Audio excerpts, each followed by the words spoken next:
Hyderabad disaster response and assets monitoring and protection agency దీన్ని CM Revanth Reddy గారు 2024 జూలైలో లాంచ్ చేశారు మరియు దీనికి కమిషనర్గా ఏవి రంగనాథ్ గారిని నియమించారు.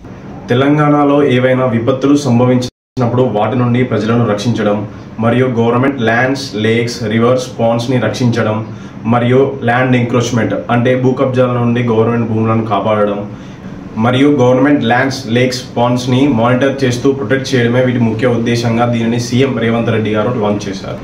Top politicians, business mens, film stars వీరందరి అక్రమ కట్టడాలను కూల్చివేసి 43 ఎకరాల అక్రమ ఆస్తులను స్వాధీనం చేసుకున్నట్టుగా హైడ్రా తెలియజేసింది.